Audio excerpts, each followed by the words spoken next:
Kia ora. I'm Ellie Franco, and I am the local focus video reporter for the Wairarapa. My job is to go out into the community every day and immerse myself around people, recording their stories and publishing them to weekly deadlines. Working from home makes this really tough because I have to balance a number of distractions, including whether or not my housemates are going to give me COVID, whether my headache is COVID or just general paranoia, insufficient recording space, so many printer problems, and quite frankly, not that good coffee.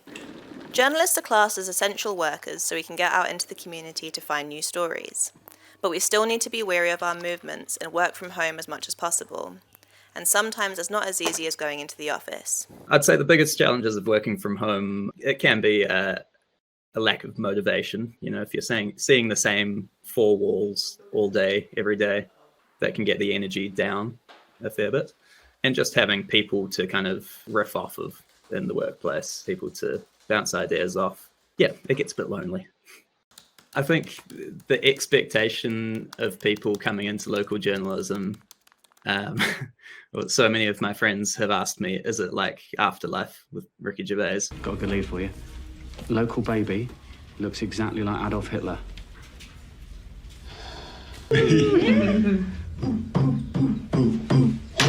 Yeah. Take a picture. Yeah. And I have to say, sometimes, yeah, it kind of is. Except we have to take all our own photos, so we're not talking to the guy next to us saying, take a photo. Roger Parker is news director at the Wairarapa Times Age and has been a journalist for 37 years. He's seen huge changes in the industry. He grew up inspired by reporters filing stories on the Vietnam War. And we noticed the side trail. It was one. His long career has seen groundbreaking shifts from typewriters to computers and the internet. I don't think there's another industry that has changed so much and so fast as media has in the last generation, last 20 years. It really is extraordinary what goes on now, what we are capable of doing. It doesn't change the fact we still need to be responsible and as fair and as open as we should be. He says the role of a journalist is to be impartial and independent. In the context of what's been going on in recent times, the role is one of information for the public and how to best present that in what has sometimes been a very scientific period, is to break that down, keep it simple, but at the same time informative, and that people feel they know just a little bit more than they did before they read your article. While some New Zealand media have been accused of bias in their reporting of the pandemic, these regional journalists say that's just not the case.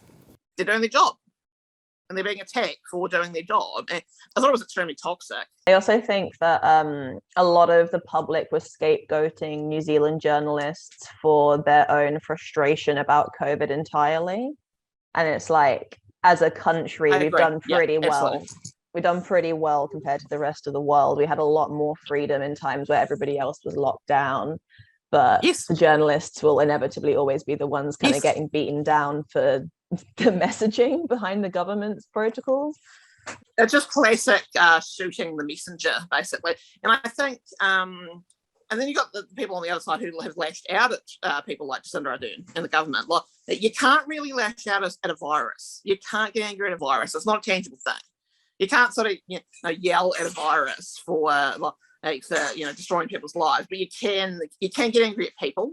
And I think there was just a lot of displaced anger, and the media and politicians have unfortunately copped it.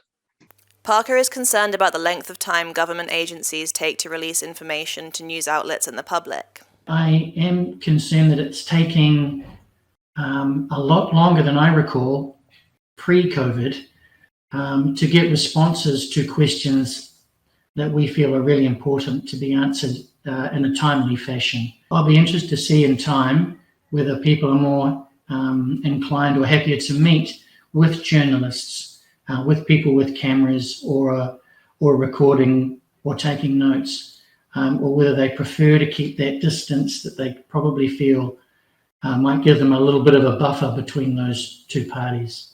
Former travel writer Sue Teodoro has had to quickly adapt to the new normal, picking up some new skills along the way. So I was doing travel writing as a freelancer, And that changed dramatically because I couldn't travel. So for me, I then got a full-time job locally. And from that point of view, things have changed dramatically.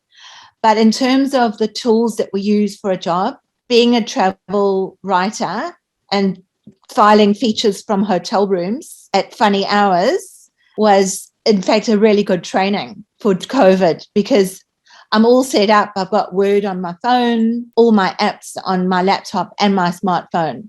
So I can literally file a story from wherever I am. Teodoro now reports on Wairarapa case numbers and hospitalisation rates. But while it was reporting on COVID that caused work disruption initially, now it is journalists catching COVID. I think that possibly the biggest impact is kind of coming now. And I've noticed, with people actually getting COVID themselves, I think up to now, it hasn't really had a huge impact. And I think that journalism is probably no different from the rest of New Zealand society in that, we really are feeling it now more than we have before because we have so many cases. But I think that people are really giving above and beyond and actually some people continuing to work even though they're sick from home. And then the rest of us are covering for people who are sick as much as we can. With so many new pressures on journalists, maintaining mental health is vital, especially when there isn't the daily banter of the newsroom. Working from home has been and is going to become more common. I would just say I think it's really important that employers check in with people working from home as much as they can. If you're struggling with something in your personal life, it is very easy to get sort of swept away by that and to get inside your head, overthink it, think too much about it, go down that miserable, depressed rabbit hole and think too much about the thing that you're struggling with because you don't have those extra people to bounce off and you don't necessarily have that accountability. So it's very easy to let your thoughts go to those negative places. I 100% agree with that, like especially with those depressive states. And I'm just like, I have a job to do, but my bed is right there. Yes. And that's my prime like depression cuddles zone. Yeah, I really feel for you. Absolutely. You just want to crawl under the blanket to make a human burrito, basically. And it's so easy to do that. I think people are remarkably resilient. And this would have been much more difficult to manage without the internet. So the fact that we're online is a massive plus. And it's enabled us to almost seamlessly kind of pivot from, being in work in an office environment to working from somewhere else. So spare a thought for how the news you read, watch and listen to is actually created. It's more than likely it was by someone like me, sitting in a small bedroom with just a laptop and the internet to talk to. Ellie Franco, Local Focus.